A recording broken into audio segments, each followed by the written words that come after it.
It's going to be Rise Nation going up against Enigma6. Indeed it is. It should be a very, very interesting match, to say the least. Both of these squads playing pretty consistent so far throughout this weekend. Rise Nation actually playing very, very consistent. Just beat Splice. Hard off a win versus Splice, who are our stage 1 winners, and in the Game 5 scenario as well. Rise confuses me. But anyway, going straight into the maps, this is what you're going to see. It's going to be Throwback, Hardpoint will be map number 1. 2, we'll be heading into Breakout, Search and Destroy. Then the 3 will be Precinct, Uplink. If we need to go to map 4 and 5, which I think we've both kind of said we might have to really see one in this one, it's going to be a Breakout, Hardpoint once more, and then a Retaliation, Search and Destroy. Yeah, I think there's a few players we're looking at for either of these squads to definitely kind of make that case happen. But I think one player that we definitely have to highlight for the E6 side is going to be Royalty. That guy has been absolutely, a factor for a number of different squads throughout his past.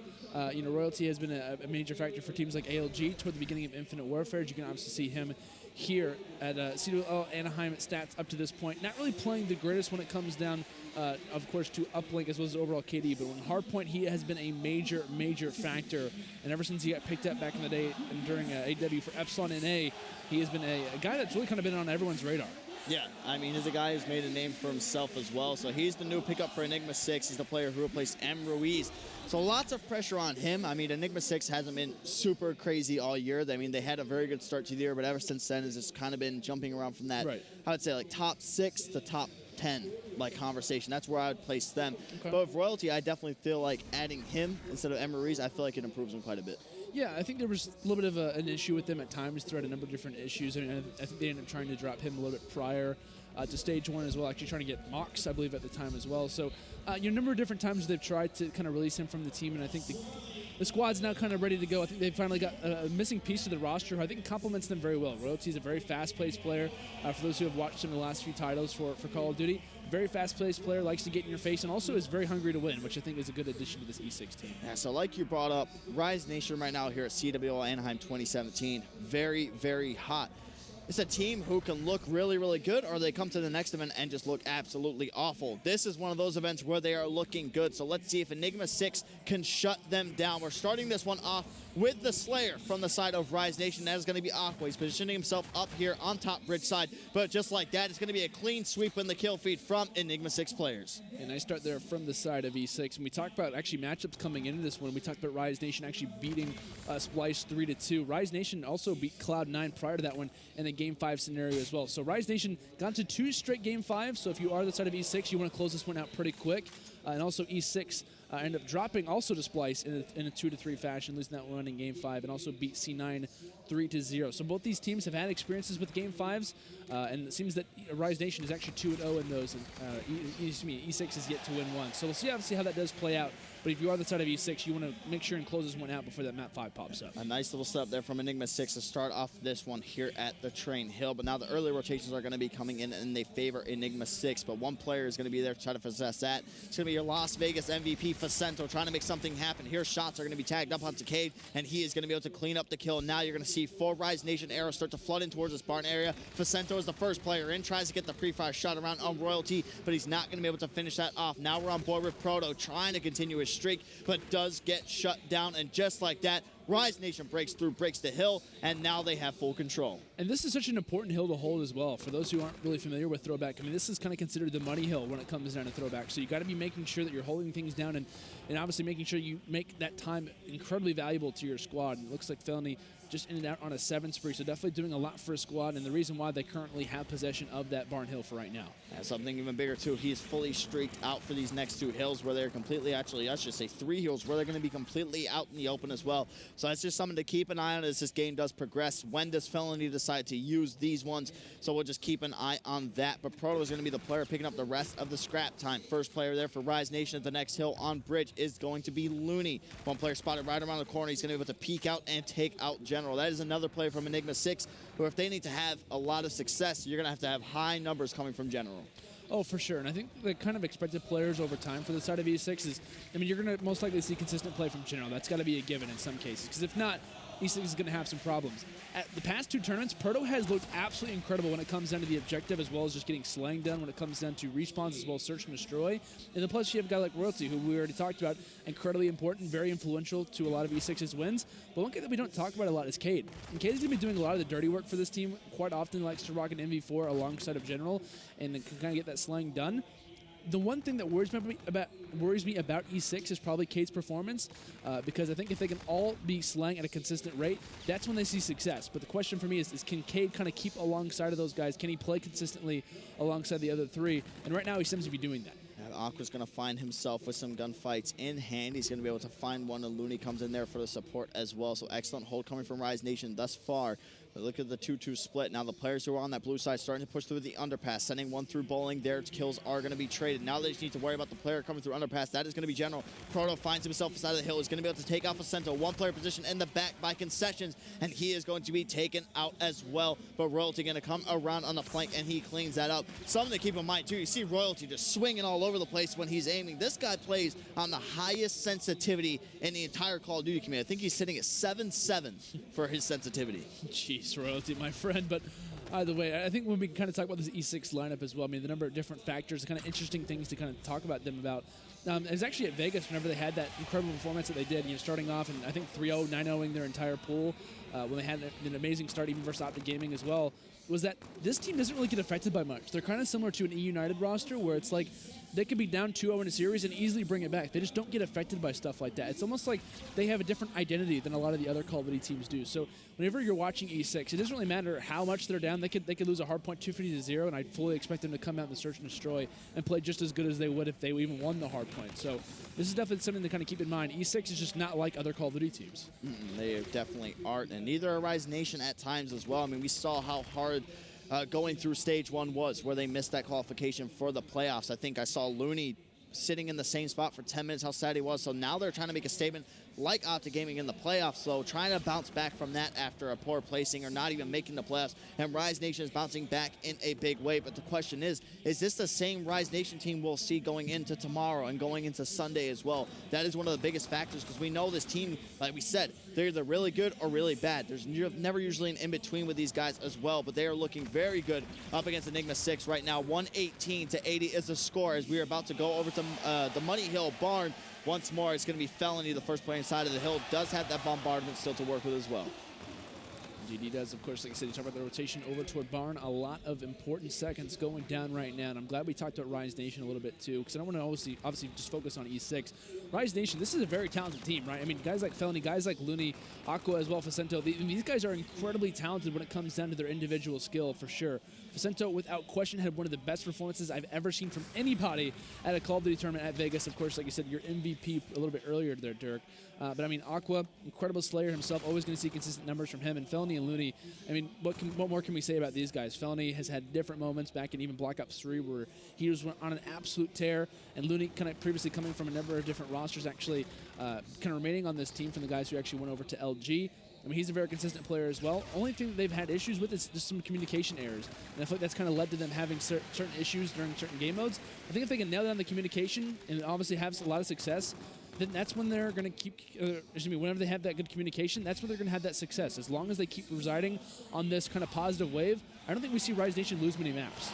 Rise Nation starting to pull away with this one, but first on the rotation is going to be Enigma6. And we talked about General is going to be the guy if this team wants to have a lot of success, especially in the slaying department. He needs to put up those numbers. Sitting at 11-19 right now. Need to look for General to try to pull some things together as we progress forward in this game. But this hill has been spending a lot of time contested, and you can thank Facento for being in there, being that player. And General now does have the FTL jump to work with as well. Cade is the player inside of the hill. The bombardment is coming in now. He's trying to get under the bridge. Excellent use of the streak there by Felony. The hill breaks 27-14 for him on a 2-streak and building. Yeah, Felony, very, very talented when it comes down to these close-range engagements. Definitely someone you cannot afford to lose to, and especially in these certain moments, but still residing strong. Cade ends up finding 2. Royalty finds a 3rd, so a nice little break actually coming in from the side of E6. And as long as they just kind of shift backwards, they should be able to have control over this next hill toward baseball field. And nice shots there from Royalty again.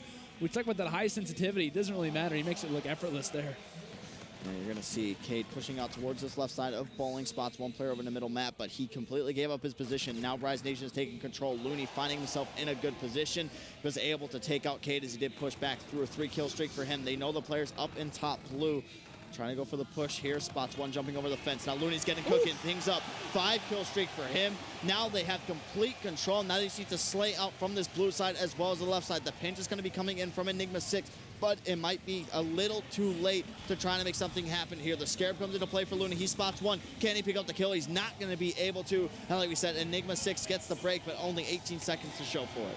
Yeah, they did a great job at rotating, but just Looney and the boys from Rise Nation who were able to break that one pretty effectively. So massive credit to them for sure, as the baseball field will be our final hill of the second set of rotations. We're getting ready to go back toward middle, and while E6 is gaining the scrap time, we've just seen Rise Nation have a pretty overall consistent performance.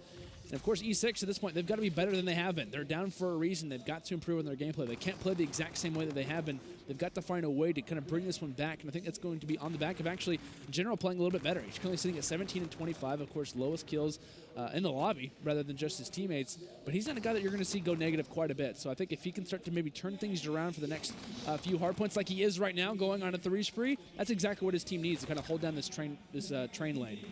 The deficit separating these two teams is going to be 30, and like we said, it started to get a lot closer as soon as General started to pick up and getting those kills, but Aqua is firing right back. 22 and 24 for him. That active camo is ready to go, getting some very, very good time off of this train hill. This looks like a hard one that could come right down to the wire, especially with Felony going around the flank. It could set them up perfectly to try to pull away with this one. Has that reactive armor ready to go as well, but Proto's going to get the nice little turn and burn there on him. And now he has active camo to work with as well. So we're at the stage in the game. We're going to start seeing a lot of these gold rings pop up, and that is going to be the payloads, which can be huge, can just be absolutely game-changing. When Felony was on that flank, Proto actually gains a massive kill there, because if Felony's able to find that one, he actually ends up getting the spawns for his team, which later happened about 2 seconds after that. So in some cases, that was a huge kill that ends up going down for Proto, as it looks like we are going to be obviously transferring in here toward a barn. Some early time being gained for E6, so that play from Felony in some cases definitely is game-breaking, at least for the start of this hard point. Time going down, it's definitely going in E6's favor at the moment. Royalty currently residing inside of that hill, has the reactive armor if he wants to use it. Player coming from the back. Nice angles being used as both E-Rads coming in from both Looney and Aqua. General still firing forward, and it looks like it is going to go toward the side of Rise Nation for now. E6 might vend to going back up, but no, they want to push this one forward. They want these last few seconds, and is it worth it is the question. It is going to be worth it for the most part, just due to the fact of the hill's location that is going to be just off to the side. So they are going to grab about 8 seconds there out of that overall gun engagement. But in some cases, they don't have the best map positioning. 4 payloads ready to go, and you see Facento. He's already getting set up over here, putting his Centurion down. But now you have the 3 players. You have the Camo, you have the FTL, and you have that reactive armor ready to go. Cade is going to burn his one. He's only going to have the Centurion inside, but they're getting some excellent time off this. Now both teams have broken the 200-point mark, and it should be Enigma6 taking the lead here, and just like that, they do. 1 minute and 33 seconds left here in this throwback hardpoint match. Rise Nation trying to do everything they can to get in and get a break here. One player is going to drop down. That is going to be Felony. Felony does get taken out. The teammate support coming in with General, and they are slowly starting to pull away with this one. And we saw Facento actually put that trophy drone down, or excuse me, that Centurion down in the next hill, just to be aware of that, because that's going to be absolutely huge. The thing is that they can't allow E6 to get so close to scoring that it's not even possible to head to that next hard point. So with that, E6 having a lot of uncontested time, and they're going to be getting closer and closer toward that 250-second mark. Facento is still fighting for scraps over here, but they've got to get on that rotation. E6 just has to back up, and it looks like they are going to be aware of that Centurion very, very soon. But E6 has locked down both rotations. Rise Nation have got to make a push here and now. Facento and Felony responding for at least a few. The FTL jump gets rocked, and now they're quickly trying to take down that Centurion. It's not going to go down as of yet. 3 drop, and Felony rocks the reactive armor. He'll win the gunfight for now, and Rise Nation look to try and bring this one back. That was a huge break there from Rise Nation. They focused on that Centurion, but it was at the wrong time. Now the bombardment is going to be coming in from, I believe, that was Cade. He's always going to get from it. It is taking out his own teammate. That was Proto. But now they're pushing onto the hill. Just 6 seconds needed to win. Aqua going to go ahead, pop the camo. He immediately burns it. Proto puts his payload out on the floor as well. That is going to be the camo. They get the break. He's going to be able to find the kill in the back on Looney. One more inside of the hill, but Royalty is going to be able to jump in and pick up that one. 2 seconds away from victory is Enigma6, but Rise Nation is trying to claw back. 250 to 223 is going to be the score. Enigma6 takes map number 1. massive credit to the side of Enigma6 for playing pretty consistent so far throughout the entirety of that map. It was obviously a kind of like a slobber knocker, to be honest with you, to kind of put it in WWE terms. I mean, it was just going back and forth constantly, but massive credit to the side of Rise Nation, who were obviously able to close it out there in the end. So, obviously pretty consistent play from everybody. I just said Rise Nation. I meant to say E6. I'm sorry. I apologize for that. And the key player that we highlighted there was Royalty, the new guy to this squad, fit right in at home. I mean, if we had the statistics and we could look at how many kills he did get, I assume he probably ended up with around like 35 around there. I know at one point in the game it was at 31, I'm sorry. But Royalty went off as well. General slacked just a little bit, but started to pick it back up. And as soon as he started to pick it back up for his team, they started to claw back and said, no problem. And we also talk about when it comes into that barn rotation. We end up seeing a pretty good job from the side of E6, kind of making sure, kind of always being on the rotation. Like I said, no matter what the scoreline really is throughout the entire map, the side of E6 has no issue with that. So whatever the score may be, if they're down, if they're up, they just continue to play their game, which I think obviously fits the side of Royalty very, very well. A guy who's going to constantly be aggressive. And I think if they can kind of tailor him to their game style of being aggressive, but yet letting the other team kind of come to them and making them have mistakes, I think they could definitely be a team who is one to, by no means, to try to mess with. So yeah, I mean, and all that hill really came down to at the very end was who was utilizing those payloads. Facento had that Centurion set up already. It was an excellent distraction because some of the players from Enigma6, it looked like they were getting hit by a jammer grenade. And if people don't know, Centurion basically makes that pop up, the lightning coming around you and everything. They immediately turned their focus to that, and as soon as I believe it was Cade turned his focus to it, there was a breakthrough because he was focused on shooting on that. So the break came from Rise Nation when you started seeing the payload usage come in. I think a set of streaks came in as well, and it was just a complete retake for Enigma6, and they were able to pull away with that. But it was just a great all-around performance from everybody. I mean, like we said, we called out General. He was able to step it up there towards the end. That's all we really need to see from that Enigma6 squad. The rest of the three players are doing each their own. Yeah, and I think one player actually pointed from the side of Rise Nation was Felony. Felony had a fantastic performance in that hardpoint. I think he dropped around 40 kills as well, so massive credit to him. Unfortunately, the 40 bomb doesn't end up leading to a victory, but either way, it was E6 who does come away with the victory. Apologies yet again for me saying that Rise Nation won. I knew the E6 did, but E6 wins that one at 250 to 223. But now we focus our attention toward Breakout, Search, and Destroy. Breakout, I know we've talked about it a little bit. One of the newer maps, of course, added to the CWL rotation.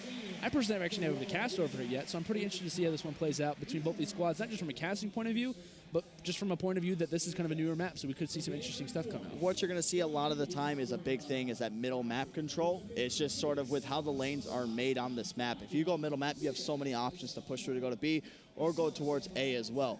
So that's one of the things to keep in mind. And I mean, on defense, it's sort of the same. Get somebody up in laundry to watch that cross over top of the middle, or even push players forward. We saw it time and time again in the last series of Team Envious and Epsilon. Team Envious' defensive strategy was just to flood everybody straight through that middle map area and then just sort of go from there as well. So that's what you're going to see a lot of the time. Maybe you're going to see that push to A, but if you're just dedicating yourself to going to one bomb site, you're putting yourself in a sticky situation because as soon as you hit that wall onto A, they know that you're pinned in there. And they can send somebody a complete wraparound, and it's not going to be able to work out for them, too. So that's a lot what you're going to see here, but it's still a toss-up. There's really no set strategies. The only really set strategies are going to be somebody hitting a wall run up top and trying to hit a pre-snipe. That's how a lot of people are going to gather their intel on this map as well. But like you said, not many teams have really played this, even in 2Ks, the Global Pro League as well. Still haven't really seen enough to be complete experts on it of what's going to happen. This player is going to go here as well. Yeah, so like I said, it should definitely be a pretty interesting gameplay to say the least as far as both these teams. And as far as players to kind of go off, for at least from my opinion, for the side of E6, I'm definitely going to be looking at Proto. Proto is a guy who, at least in past, has been a massive guy when it comes into the objective, constantly getting that done, but also getting the kills done as well. General's a guy that you're going to see play pretty consistently in that category too.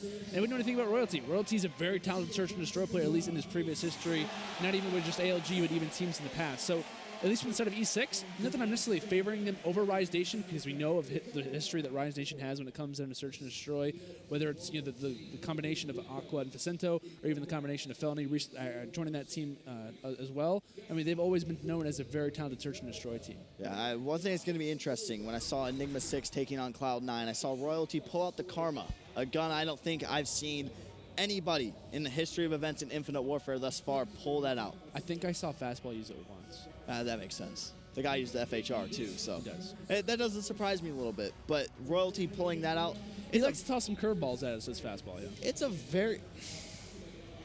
I apologize. That is puntastic. Thank you very much.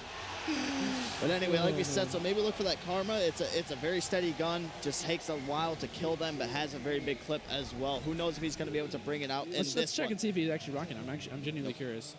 He's got the Nope, K-bar in hand. Darn it, Royalty, why do you got to be basic, man? Yeah, come on, man. All right, we're getting this one kicked off underway. Proto, like you said, is going to be the bomb carrier for this Enigma 6 team. Pushing straight onto this A site is what they're going to do, and that bomb is going down as well. But first blood is going to be drawn there from Felony. You see the players pushing in through showers, and they're going to be able to take out the bomb carrier, and that bomb did not go down. So now it is down in a very, very sticky situation. Now, General Royalty have to try to clutch up here, but General, excuse me, is going to be left last alive. Yeah, 1 versus 4, not looking likely before I can even utter the word. General does drop, so a clean 4 do stay up for the side of Rise Nation. And at least from my point of view, what kind of looked like that play was that Rise Nation just kind of worked as a unit, just kind of walked through middle map, kind of holding hands together and just casually walking through the side of E6. They're able to get some nice timing on Proto, who's actually just trying to get the bomb down. And I believe Looney ends up shutting him down as well. So obviously a nice overall play from the side of Rise Nation, a pretty basic play through middle, and E6 wasn't able to respond. If you get first bloods in that middle map area, it's going to benefit you. Like I said, middle map is so big on this, it completely opens up everything on offense and defense as well. But now we look at the side of Rise Nation. Facento is going to be the bomb carrier. They're pushing straight through into Cave, just trying to get a spot check to see if anybody's going to be there. Felony is going to be the player who's going to be that shot caller, making sure nobody comes around on that flank as well. Trying to figure out what they're going to do. A thing like Breakout on this map is, if there's no noise coming to A, it's going to have to be B. You can get those rotations and go directly over there. It's a very small map, and if they're making any noise, you're going to be able to hear it. But now the rotation is going to be coming in from the offensive side. Facento goes all the way to back tank, and Cade is going to draw first blood on Felony. Man, disadvantage for the side of Rise Nation. When you're on offense, it's definitely not anything to make your life a little bit easier. Player number 1 in the back is going to be Proto, just trying to gain some information. Definitely spots Facento as he goes a little bit of a wall run. Players being spotted over towards stairs. Royalty's able to find one and quickly backs up, but he's trying to challenge again. He wants both of these kills. He's not satisfied with just one, and that's exactly what he's going to get. He wants 2, and now Looney's going to be left in a 1 versus 3 scenario, firing some shots through showers, and Proto's going to sky above and take him out. Nice responsive round there from the side of Enigma 6. And nice shots coming in there from Proto, the player who's going to be in your final kill cam as well. So you get the nice little jump there on Looney, who was pretty fine with that MV4, but the K-bar with the damage, and it's not necessarily the most accurate gun, but when players hit their shots from that close, there's no excuse. So now the score is tied 1-1. It's going to be on the offensive. Enigma 6 once more. Let's see how they play this one, if they try to favor that middle map. Looks like they're heading more over towards this A site once more. You see the 3 arrows from Rise Nation going to be pushing straight through middle, and then 1 over by B. I'm curious to see what K does in this particular scenario, just because of the fact of him dropping a little bit earlier. I think he might have had a few shots toward middle just to try to bait out Rise Nation. You're going to see them playing pretty passively for now, but Cade has actually done a great job at making them think that a push is happening, and Rise Nation, you see the arrows moving around constantly. Where are they? Where could they be? They're actually on the flank right now, and E6 might be making them pay for such, for waiting for so long, and Proto really residing through the back. Felony ends up dropping K for the first blood, but that bait might have actually worked out pretty well for them. Player number 8, Facento, very close to that bomb. His kills start to come in. General finds Aqua. Facento takes out General. Felony residing on stairs actually is able to see Proto going inside a med bay. This is going to have to be a nice retake coming in from Rise Nation, but Looney is in the back, and is he going to catch this player just to his right? I don't think he's actually going to respond, but no, he actually gets great timing, and just like that, they're going to clean him up pretty quick. E6, despite getting on the nice rotation, nice bait actually coming in from Cade, the 3v2 retake will come in, as that was some just really good timing overall from the side of Rise. That was like the most accidental bait you've ever seen in your entire life. He ran out there. The player who was in a great position, Looney probably wouldn't have found him, ends up popping up, and it was the easy kill. And just to keep in mind as well, guys, if you're just tuning in, or maybe you haven't been keeping up with the patches that have been released in Infinite Warfare, when players get that plant or defuse down, it's not going to put any points towards their payload, just only the score streak. So if you get really confused when the reactive armor player is going for the defuse and it doesn't move, that is why. Helps us out a lot. It's not going to make search and destroy as fluky where it comes down to who has the reactive armor at the end, but we're still right into the action. Aqua's going to pick up first blood there on Royalty, and then they find another 2. Proto and General do fall. Now Cade is going to be left last alive in a 1 versus 4. Yeah, Cade at least able to find 1 as that bomb is going to go down. It wouldn't be an awful idea maybe for Cade to try and maybe jump off the map just to make sure that bomb doesn't get put toward anything else, but regardless, he'll end up dropping over toward that central rooftop area. That's now going to be Rise Nation up 3 rounds to 1.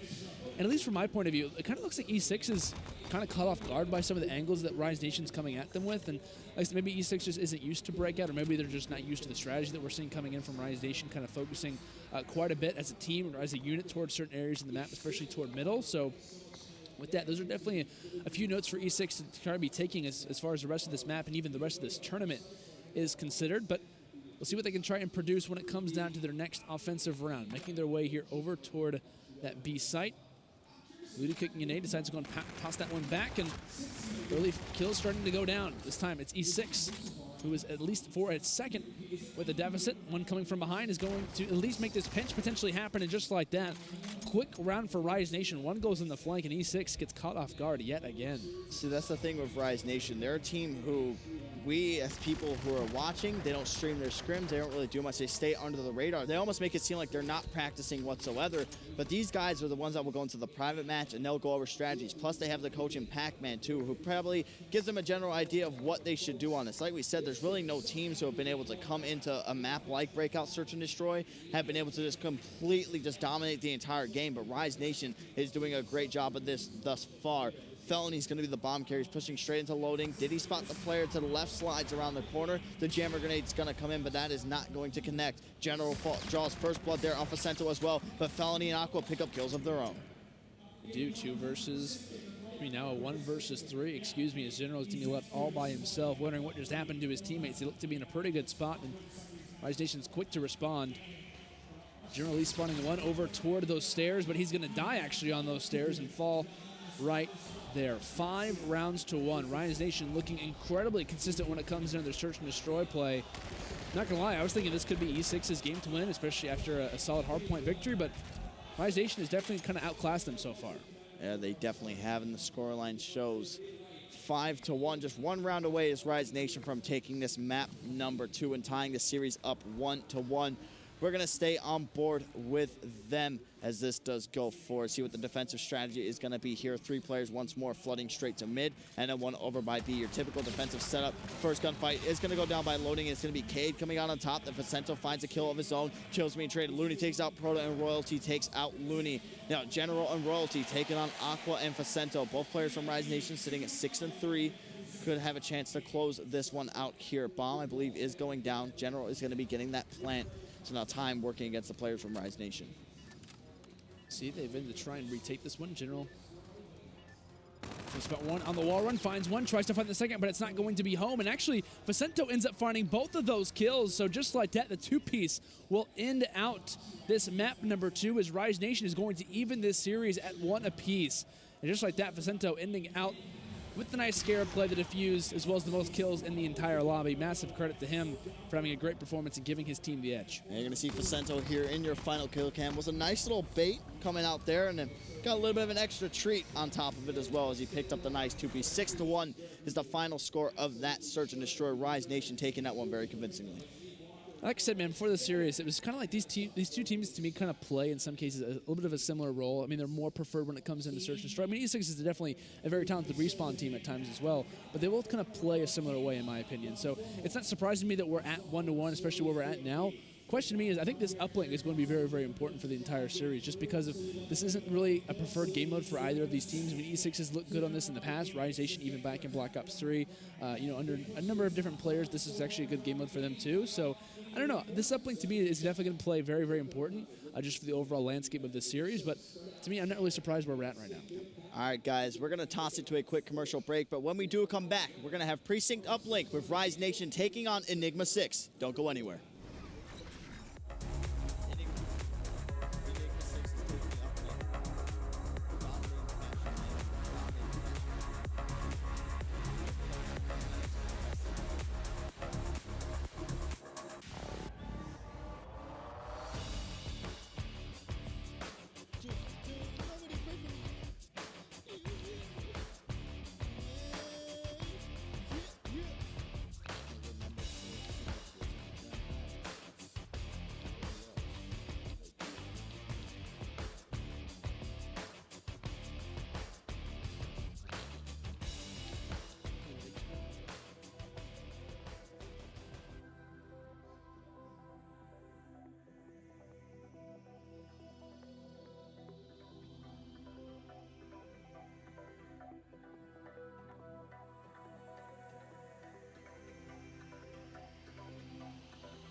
We're back here live from the CWL Anaheim Open Is that what we are, 2017, Dirk? Are we presented back? by the PS4. Are we back, Dirk? We're back. That's good. I like being back. We're always back. That means you guys get to see our beautiful face and our ever so lovely, soothing casting. But anyway, we have a great matchup that's going to be coming at you guys, continuing from where we left off. It's going to be a Precinct uplink between Rise Nation and Enigma6. We're going to have a nice little G Fuel key player matchup coming at you guys as well. And I believe the players that we're going to be previewing this is going to be Proto and Aqua. Yeah, both these players very influential when it comes down to their really to their teams for a number of different reasons, right? When we look at different players, obviously when it comes down to this, you can see Proto, uplink KD, not the greatest, but the reason being for that is actually because he's the main objective player for this team. So while I say that they're both influential to their team, but they are influential to their team, but they're in different ways. Like I said, Proto is in that way for his overall objective play, and Aqua is in it because of his overall slaying ability and kind of his lead blocking as well. So while it looks like Aqua is the more preferred player, in some cases and at certain times, Proto is actually the more valuable player due to the objective that he does around the map. Yeah, definitely. I mean, if anybody doesn't know who Aqua is, they missed out on last year, how great he was. That's where we saw his true slaying potential come out then. I mean, we've seen it in Advanced Warfare as well, but last year in Black Ops 3, it was in full display. So that is your G Fuel key player matchup. Now, Landon, I'm going to jump into this one. Precinct uplink, going to be a lot of close quarters engagements going down. Who do you favor in this one? Me, personally, I have to favor Enigma6. Why is that? Just from the entirety of Infinite Warfare, this has been one of those teams that it caught a lot of people off guard at the start, which is when they found so much success. People didn't really know how to counteract their aggressiveness of being up in the face. They still kind of play like that, but like you brought up before, they still play a little slow, kind of let them come to them, but if they have to, they'll get right up in there. I think also adding Royalty, pushing him in, I could see them being that first player to enter in that middle of the hill. That high sensitivity can really benefit you. I mean, I don't think people can realize how quick you can get the turn and snap, and if you get behind cover as well. But I feel like Enigma6, the aggressiveness that they do play with, up in the face gameplay as well. But the thing is, from the side of Rise Nation, they're sort of similar with that. But if you look on the side of Enigma6, I look, in a sense, 4 Slayers, 4 guys who are capable of doing great. Looney is still, in my eyes, the weak link for Rise Nation in terms of slaying. Like, don't get me wrong, the guy's great and everything like that, but I think on a map like this, you're going to have constant, just up in the face sort of gameplay. Can I see that one more time? Thank you. I just wanted to see it again. I thought it was kind of interesting little movement. I'm not going to lie. I'm going with Rise Nation in this one. I like your pick, though, in E6. You definitely made a great case for it.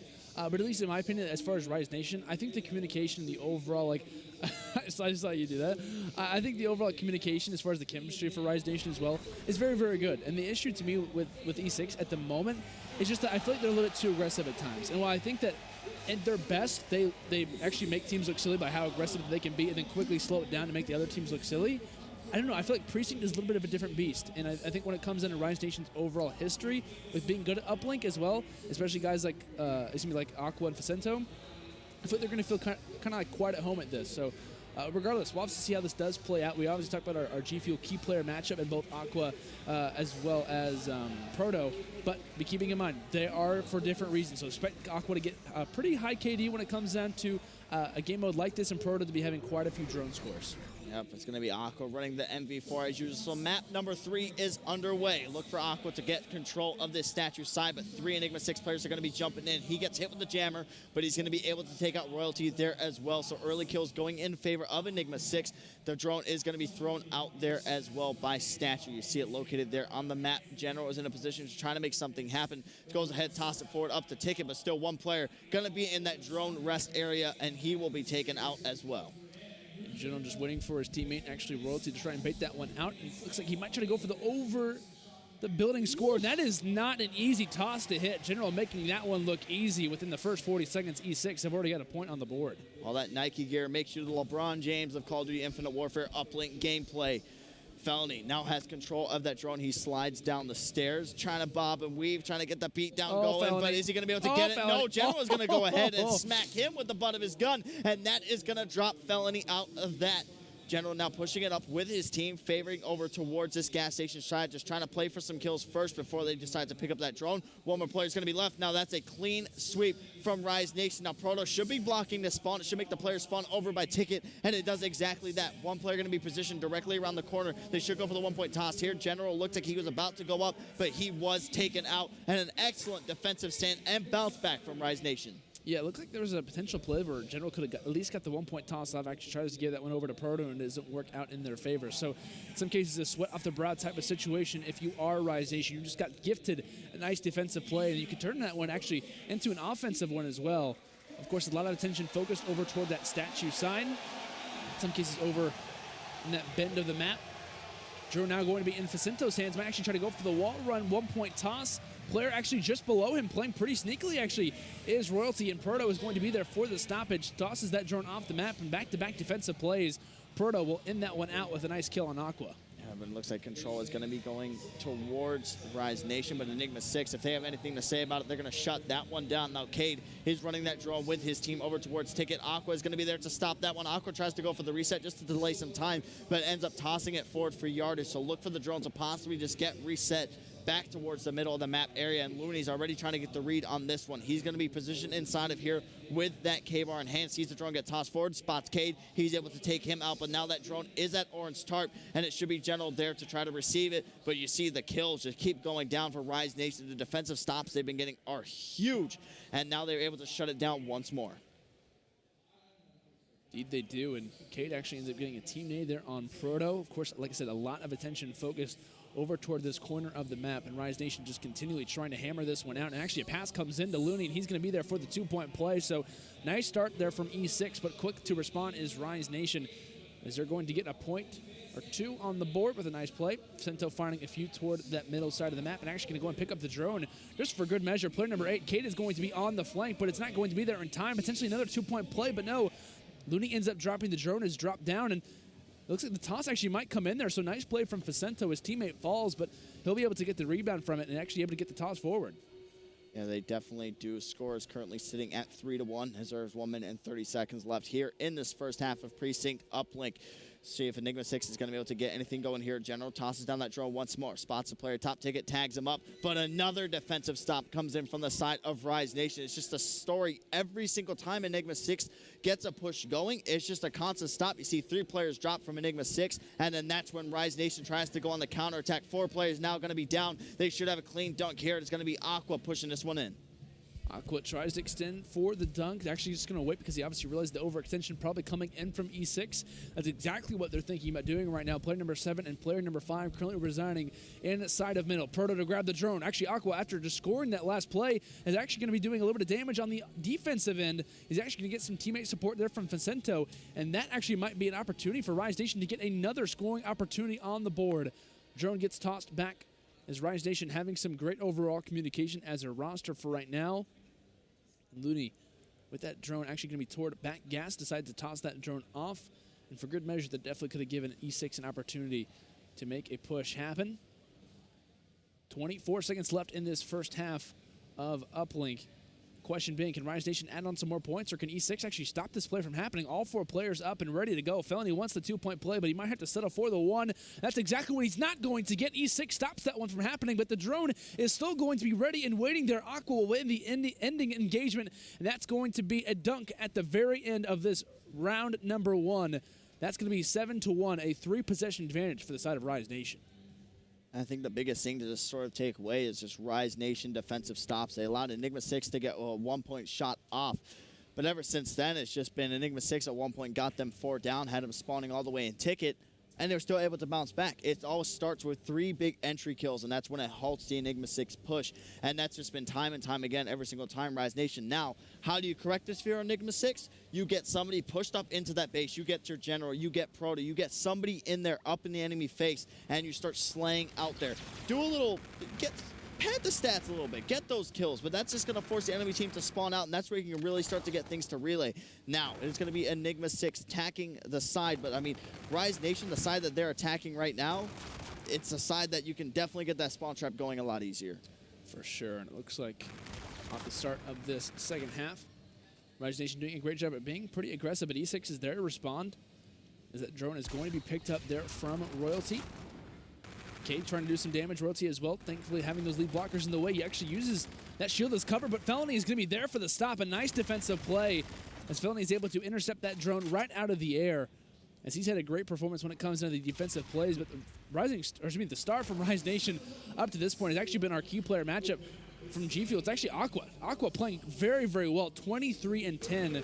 Of course, 4 drone scores as well for his team. I mean, he has been absolutely all over the place and continuing to actually be a lead blocker to help that score happen. Felony will add that one in, as that's now going to be 8-1 in favor of Rise Nation. And in quotations, I feel like you have to put Aqua right now. This is where things start to get scary. Aqua fully streaked out, sitting at 27 and 11. Ooh. Gunfight going down there on orange tarp. It's going to be General coming out on top of that one. But Felony is going to be able to get that immediate trade. But you look, the rest of his team isn't really slaying that great. Aqua's just carrying the load. Everything on the side of Enigma6 sort of split. Nobody really starting to stand out.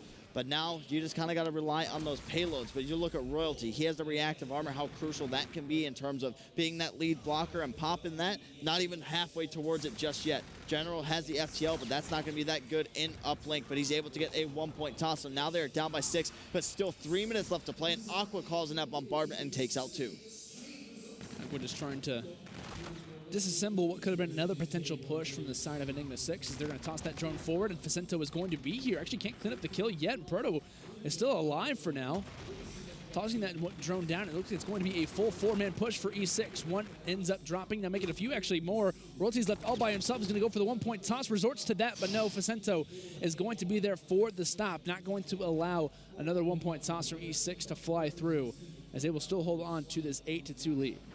And that's a skill that a lot of people don't talk about, is being able to intercept that drone. But oh my God, how much it can help your team when you do have players who can jump up there just like that to rip it out of the sky to stop the 1-point plays. Now Enigma6 really needs to start getting some things going here, and you need Royalty to start to step it up and be that slayer that we know and love. Cade is now going to pop his payload. He has the overdrive. He's trying to go in and get greedy for the 2-point play. He's going to be able to get that, and like we said, Royalty needs to get up in the enemy base and slay out. They did exactly just that, but now the overextension coming in from Rise Nation. Facento has control of that middle of the map, but it looks like he might be able to get pinched here unless his teammates can get him some quick support. But right from behind comes General, and just like that, Cade has the drone in his hand once more. Yeah, E6 definitely starting to come to life. In some cases, if you're Cade, I don't blame him for using the overdrive in that situation. He actually could have got away with not using it there.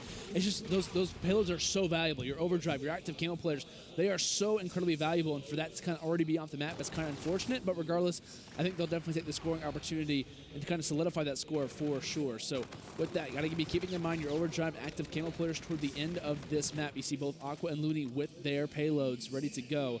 Looks like Proto getting close to his active camo as well. Should definitely have it before this match does end, but he needs to make sure that they're in a position that they can even win the match by the time he ends up using the active camo. Play starting to happen. Royalty now with the drone in his hands. Aqua coming from the skies there with that streak. He needs to actually put this one down soon. He can actually see the drone carrier, but needs his teammate to try and force him out. Royalty ends up getting the beatdown, and that streak doesn't necessarily become useless, but it halts the progress. Royalty continuing to do some damage. He shuts down Facento, and now he can go for the 1-point toss. He wants to go for the 2. Can he extend it? The great movement. Can he stay alive? But no, Proto is going to be there for the rebound, and now E6 is only down by 2 points. And that was so great for Proto to get that dunk in, because now is the active camo to work with as well. This is going to be a huge engagement right here in the front of the middle area. They're able to pick up 2 kills there. The drone is sitting down the ground. Proto is going to be able to pick this one up, but no, they're going to start to go cut through that statue side. 30 seconds left. The camo is ready to go. Can they tie this game up? They opted to put this one down, but now the Trinity Rocket comes into play. He's going to be able to find anything. He finds 2. 4 down for Rise Nation. General passes that through, and now it's a tie game. They can try to go for the win here if Proto's able to get this drone out. My God. He picks it up, and there they go. Cade is going to be the player that's left on the goal. Can they get the pass in time? Do they do that? And they do, but it's going to be a 9. It's not a 2. Whew. They're going to win it regardless. Enigma6 have done it just when you start to think that Rise Nation are going to close it out. E6, perfect play toward the end. The 2-point play comes in. And just like that, the active camo used from Proto was absolutely perfect. He nearly was able to earn that. The overdrive that rocked from Cade prior. Insane stuff from the side of Enigma6 as they narrowly close out that uplink. What should have been a Rise Nation victory, I feel like. That was just like that last play at the end there where they called in that Trinity Rocket. They got all 4 players wiped out. That camo play too had a player set up on goal. There was one player there. It was number 1 from Rise Nation who could have tried to make the stop, but by then it was too late. And I started freaking out because I thought there might have been time for them to try to get something and try to get a 1-point toss off or something like that. But the pass actually went into there. So if anybody watching at home maybe got confused, oh, he passed it to the player the player was inside of the goal by the time the drone got there, so it counted as a 1-point toss. But 9-8 was the score of that one. That was pretty incredible, to say the least. If you're Aqua, you got to be a little bit disappointed in your team. I mean, dropping 38 kills in a Precinct uplink and still not getting the victory. Not that you're angry at your teammates, but you're like, guys, like, what else do I have to do? Like, do I have to drop 50 kills in order for us to win? Like, what's the deal? But regardless, E6, they clutched up when it matters, man. I got to give you credit. You made the prediction that E6 would win. I thought my prediction was looking pretty good after the first half. I was pretty excited about that. But in the end, E6, they used great communication, and they're able to claw back. If you're honestly, if you're even like an aspiring amateur player or semi-pro and you want to like figure out how to make a comeback in uplink or anything like that, watch E6. Like that's something that I'm definitely going to go back later and watch a replay of, because they played perfect for like the last 45 to 30 seconds. It's composure, right? That's one of the things that you look at in teams, and a team that's young like Enigma6 as well. They stayed cool under that pressure of being down in that, and they were able to come back and get the win there. That's one of the biggest things. There weren't a team that just completely folded under that pressure and just let Rise Nation completely take over the game. They were down by what? I think it was 7 points, 8 points, so almost in the entirety of that one. Only scored 1 in the first half, and they were able to come back and win there as well. And that's what I was saying kind of coming into the series as well, was that, like I said, E6, they're not like a normal squad. Like, they do things like a different way. Like, it's almost like they aren't affected by the same things that other Call of Duty rosters are. They have a different identity, and regardless of what they're down, they feel like they can win any game, I feel like. Yeah, they definitely can. I mean, Enigma6 pulls that one out, but it didn't come easy by any means. You guys are going to see the box score here for Precinct Uplink, and I know you're probably just looking directly at Aqua with the 38 kills. That hurts. That 38 hurts kills for the loss, 1.90 KD as well, 4 scores to his name. And then Proto, 29 kills, 1.38 and 3. The key player matchup. Isn't it funny how that works? 9-8 is going to be the final score, and you see the difference there. Yeah, shout out to JP for that. Shout out to JP for making the right choice. Enigma6 won. Second half, they got 8. The big difference is it's like almost flip-flop, and just one more extra point, too. So it's just something about the sides that they were attacking. They were just like, boom, we can just score on this one at will. But, you know, Aqua, he's gonna be feeling upset about that. I mean, anybody who drops that many kills for the loss, especially in that close of a game. But this is a Rise Nation team. They're not going to completely start to lose full, right? They're not going to be a team that needs to sit there and regain for a second. These guys have been in situations like this many times in their careers. So now it's just time to bounce back in this one. Now it's going to be going back to Breakout, the map where we saw Search and Destroy, but this time we're going to be playing Hardpoint. Indeed. And, of course, Breakout plays a little bit differently. I mean, it's kind of like an overall consistent game mode that I think is going to be kind of important to kind of be pointing out throughout most of the map, is that you can't really kind of let down when it comes into certain hills. I mean, while it does have money hills at certain points and whatnot, you kind of point at that second hill as well for the rotations and stuff. It's just, to me, I feel like you got to play a consistent overall map. You can't really slack when it comes into certain things. You got to be playing consistently throughout the entire map. Comebacks are not the easiest thing when it comes into Breakout. This isn't a retaliation, right? This is a map, but this is a map where it's consistently throughout the entire map, and I think honestly, I really don't know who to give it to. I think I'm kind of favoring E6 right now. See, the thing is, I've casted E6 on this map many times, and there's something about cell block. If they lose control of that, they don't know what to do. They try flooding straight through middle map, and it just never works, and they just keep doing the same thing, like over and over and over again. And if you keep letting that happen, the score is going to get to such a big amount, you're not going to be able to really do anything. This map, I'm taking Rise Nation for that reason. Okay. I feel like for some reason, Enigma6, just from past experience and watching, they've never been able to figure it out. They're like the equivalent of what a European team would be on Breakout Hardpoint. Yeah, I noticed it's been an issue for a lot of European teams, is kind of just flooding from the front and not letting pinches happen. So that's definitely kind of something to point out. That's just one of the things. They don't throw any mix-ups. Like when I say they just flood straight through the middle, that's all they do. They don't try to do a 2-2 split or just try to flood the wall run either, too. So unless they've made some changes with Royalty coming to the team, maybe he spoke up and said, guys, why are we doing this? Let's try to switch it up. That's going to be my biggest thing to watch in this one. But it's going to be map number 4 underway. It's going to be Breakout Hardpoint. Let's start on board with Rise Nation. If they do lose this, they do lose a series as well. On board with Aqua, the man who dropped 38 kills in the last map.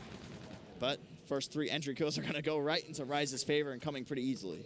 And we do talk about a player like Aqua. I mean, this is a guy who you expect to drop numbers. If I was to say that someone from Rise Nation dropped 38 kills in Uplink, my immediate thoughts are, oh, it was Aqua. It has to be Aqua. I mean, this man, ever since, even coming up from that roster of TR back in Advanced Warfare, he has been such a consistent slayer throughout most of his career. And I think, honestly, he's made his case for being one of the top players, most consistent players in all of Call of Duty up to this point. So throughout the rest of this series, and if Rise Nation can force that Game 5, he's going to be a major factor getting a lot of those kills for Rise Nation. And you're seeing everything just lighting up red in that kill feed, but General's going to find himself a two-piece. The early rotations are coming in too. So maybe this is a fix to the problem. Hey, if we lose control of this one, let's get the early rotations 30 seconds early to guarantee that we can try to get control of this one. But General's going to push forward all the way into Showers. Now, that exposes the complete backside of the map by Garage. So all they need to do is get a couple of kills here, and it should be good. But a great defensive hold coming from the side of Enigma6, causing those Rise Nation players to spawn all the way out, and General going to be doing what he does best, slaying outside of the hill in that Showers area, in that middle map area as well, getting some very, very good time off of cell block. General at times has definitely looked to be one of the star player, the star player of Enigma6. I mean, he has absolutely played very consistently so far throughout Infinite Warfare, and especially at the last few tournaments as well. If there's one guy for Enigma6 that kind of needs to go off and you expect to, it's got to be him. He's played a fantastic last few tournaments, and I fully expect him to have another all-star performance when it comes down to Anaheim, as it looks like it is going to be Enigma6 after a great kind of push, in some cases a hold actually from General through that middle map. Guarantees his team a lot of free time. They win a nice team fight inside of cell block, and they've got most of this time down. That massive lead that Rise Nation has is quickly evaporated, and now it's a lead now in favor of E6. Yeah, I mean, like we said, one of the struggles that Enigma6 does have is when they lose that hill. But they kept control of that hill for almost the majority of the time, got 45 seconds off of it. But now let's see if they can break this graveyard hill. It's going to be a General pushing in alongside Proto. They're going to be able to pick up kills of their own. Now a 3-kill streak for General. He's going to go ahead and call in that scare. But now one player that needs to focus on is going to be Facento. He's getting ready to push on that spiral stairs, just waiting for his teammates to try to get that pinch in action. He spots Royalty. He tags him up, but Royalty backs up. Should be able to win this gunfight here. It's going to be big, and Royalty comes out on top of that, but Looney and crew are inside of the hill, and they take control. And Felony continuing to do some damage when it comes down to this Farning 2 in that kill feed. He had a fantastic performance in that map number 1 despite the loss. And he's someone who's who's kind of been brought up, coming under this Rise Nation roster, kind of coming up in his competitive career, was kind of known as an S&D player, and he's quickly evaporated to being one of the more talented slayers when it comes down to this Rise Nation crew. And the reason why they added him to this team was for that slaying factor that he can provide. I always think of a number of different moments, but actually last year at a tournament versus Optic Gaming where he absolutely went off in hardpoint versus them, going on like 11 or 12 streak. And that's exactly was the evac hardpoint. Yeah, it was the evac hardpoint, exactly. Yeah, so it's just every time that I see Felony, I automatically think of moments like that where he can absolutely go off, and that's something that E6 has to be aware of, that they can't allow Felony to go on streaks like that, or even Aqua as well, because we've got some really talented slayers that they're currently going up against. And you're going to see the flood coming in from that backside to try to get that helipad controlled. Royalty is going to be able to break in and get a big 2-piece on Looney and Facento. Now 2 players going to be inside of the hill, Aqua and Felony, and they do drop, and just like that, an excellent well-coordinated push by Enigma6 takes over that commissary hill. They'll get the last 25 seconds of this one as Rise Nation looks to get set up for this middle hill. You got to point out from Enigma6, look at the scorecard just off to the right. General 12-5, having a fantastic performance as far as the slaying is considered in this first set of rotations, having a great overall performance and definitely giving his team the edge when it came down to cell block, just to name at least one hill where he's had a good performance. Regardless, it is going to be E6 who do have the lead after this commissary hardpoint. It's not a massive lead, but it's definitely one to have nonetheless, as General's going to go and hop in the hill. Doesn't have a whole lot of hardpoint time, at least for right now, but he's just doing what his squad needs, and he's doing it very, very well. FTL jump gets rocked, trying to make that player experience him up and close and personal. Regardless, he'll win that. He's going to continue to go on a little bit of a spree. 13-6 now. This guy's a one-man wrecking crew, it seems, right at the moment. Yeah, the reaction time of General right there, you saw it with the FTL jump. As soon as a bullet got tagged into him, he just FTL jumped over towards loading bay. But now Rise Nation trying to get a break coming in here. They have 2 players pushing in through that spiral stair side. That's going to be Aqua and Facento. Facento does drop as well as Aqua, and it's going to be by the hands of General, picking up a nice 2-piece, getting a lot of time on this one. Now, this is where I said they struggle with trying to break this. If Rise Nation gets a good setup, it's going to be interesting to see how Enigma6 tries to attack that one. It does look like it's going to go to control of Rise Nation. They just need to take out Felony up here in top laundry. But up top laundry, but that's going to be a hard task to do. Oh my goodness, General is absolutely storming on the side of Rise Nation, currently sitting at 19-7 on a 6 spree. Is going to call in the Scorchers just to try and, the Scarab just for good measure to try and gain some information for his squad as they look to try and retake cell block. This was the main hill that kind of brought them back after that first hill difficulties. In general, 7 spree nearly finds another 20-8. The man is positive 12, and he's definitely given E6 the little bit of momentum that they need. And now Felony is going to try to take turn. Looney coming from the back, a little bit of a pinch in some cases working out for them.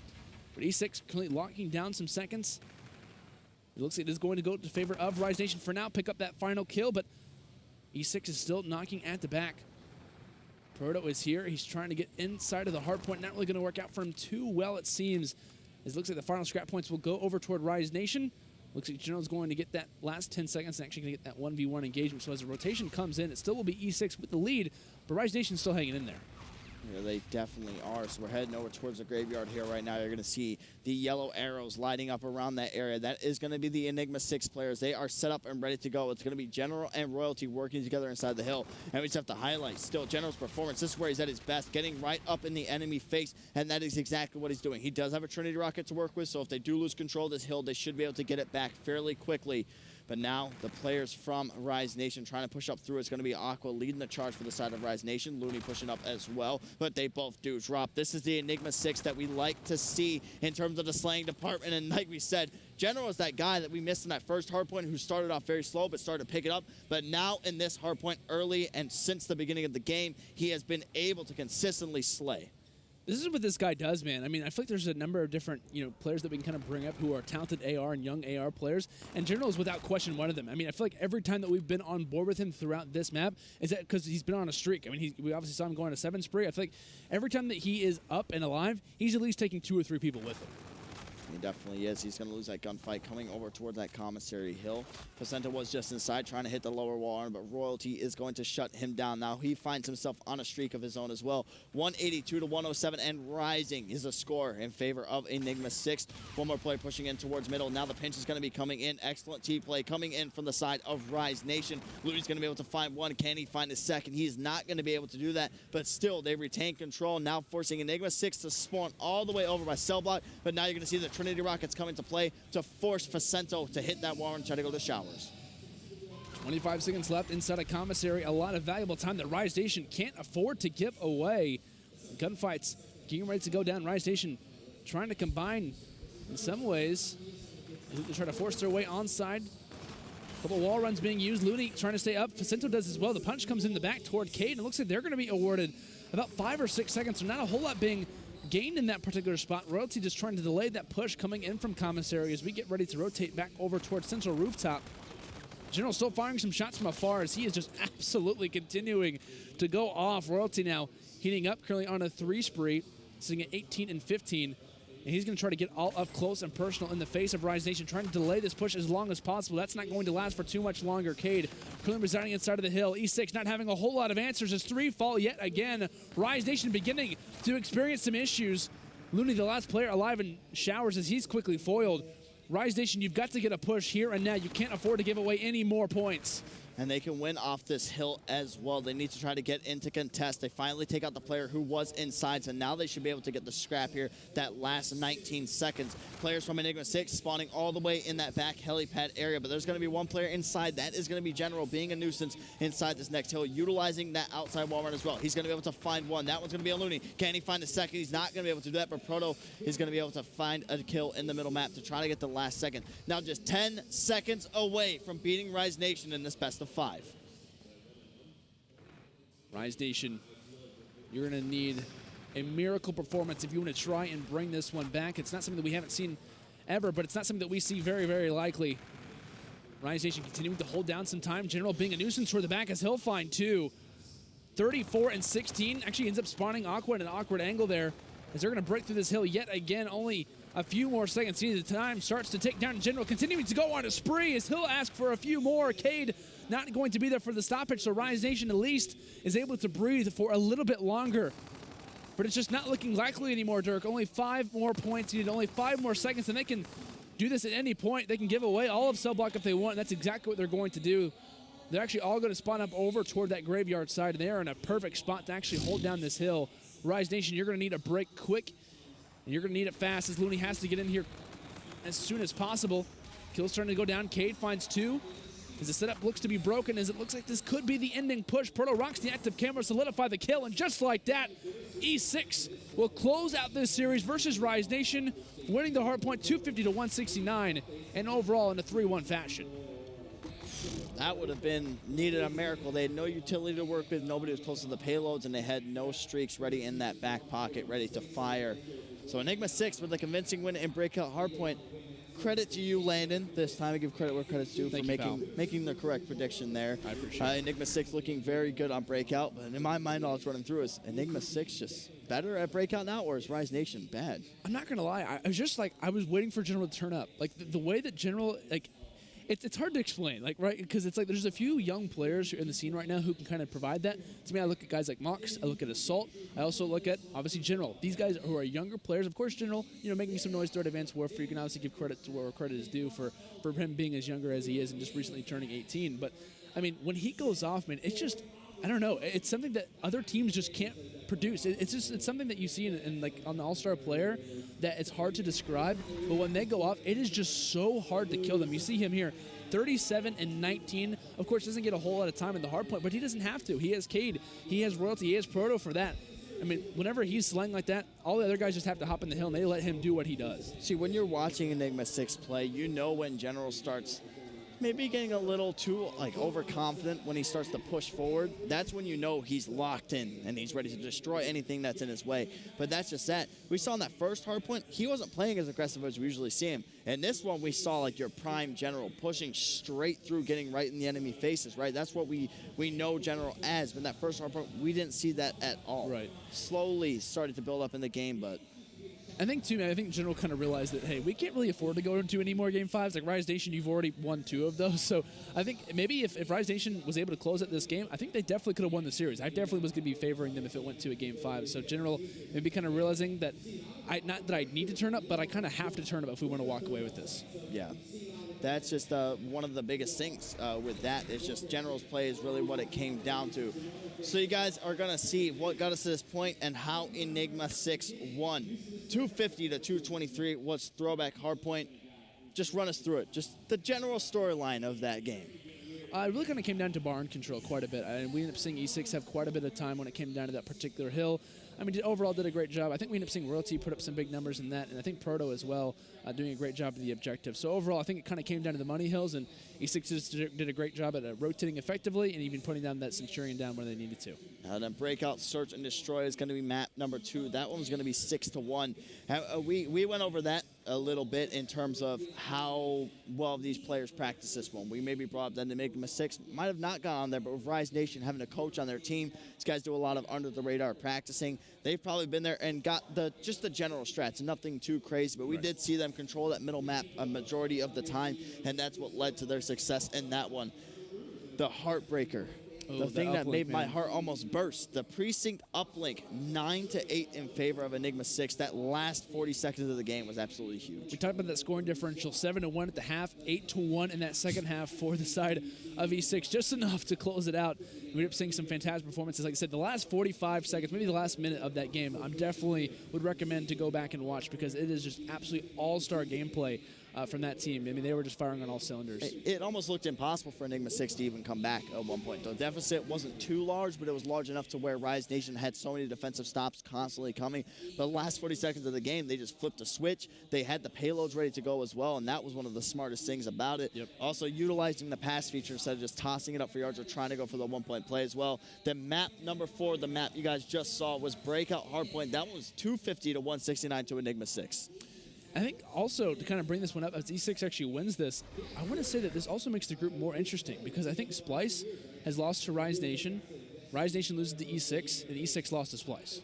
So I think we've actually have some pretty interesting matchups to kind of be taking a look at when it comes down to this group. So with that, I think we're actually going to go and recap a few of the pools here after day number 1, especially here on the Bravo station. So, of course, as you can see, Pool A not fully up to date yet. We'll obviously get word as to how the lineups are currently looking. But as of right now, I mean, this could definitely be, I mean, this obviously is a very close pool, but with that map win, I think we're going to have to rely on a few stats in some cases to see how things kind of line out. Yeah, so I mean, like we said, Pool A not completely up to date as of yet, but Rise Nation is going to have a loss, and that one's going to be to Enigma6. And then Splice did beat Cloud9, so Cloud9 sitting at 0-3 after day number 1. And then Pool B, we see Luminosity Gaming sitting at 2-1, Epsilon 2-1, then Red Reserve and Team Envious at 1-2. Pool C, we see Bittersweet, the team that came through relegation, the ones that we've been saying that they shouldn't sleep on this team. It's a team of young players. I mean, with the I consider Spacey a veteran. He's been around for quite some time as well, and he's sort of like that vocal leader for that team. And then Mox, the guy who's the up-and-comer. This is a team you have to look out for. FaZe Clan 1-1. Oh, go ahead. No, I was going to say, for the side of Bittersweet, I mean, you have Mox and you have Lacefield. To me, those are two incredibly talented young players that you can never sleep on, and at least throughout the series that I casted over them when they actually took out FaZe Clan. I mean, they just looked lights out, and they ended up taking them down 3-1, and in that hard point, it was so hard to call just because the fact that you would expect FaZe to close it out, but it was just Bittersweet, I mean, all the time. Yeah, and you're going to see the new look Evil Geniuses dropping Study and then picking up Parasite just for this event. I think it's sort of like a trial run to go into that one, currently sitting at 1-1. And then you have Team Elevate 0-2, looking very shaky in this one. Now we go to the Pool D, sort of like the juggernauts, if you will. Optic Gaming sitting at 3-0, E United 2-1, Fnatic 1-2, and then Mind Freak 0-3. Yeah, sadly for the ANZ guys, just not having the tournament that they would like to replicate for sure. But Optic Gaming definitely having a fantastic start to their Anaheim, at least for now, as far as pool play is considered. And I know there was a few interviews going on with Optic Gaming. We actually ended up casting over the Fnatic match that they ended up having. Was that they were worried that other teams are starting to catch up. You know, like they said last year, heading into Black Ops 3 Champs, was that, you know, we were looking good throughout the entire year, and we just started to kind of slow down. And I think this is a lot of momentum for the Optic Gaming side, and definitely a juggernaut that a lot of people predict to win this event. And I think it's good to see them kind of being back on top in some cases if you are an Optic fan, just for the fact of this is something that we saw last year, and they obviously don't want to replicate another loss to Champs. Yeah, they definitely don't. But, guys, that is going to wrap it up here on the Bravo stream for today. But we'll be back tomorrow with Winners Bracket Round 5. Winner makes it into pool play. You don't want to miss it. Be sure to tune in. Thank you.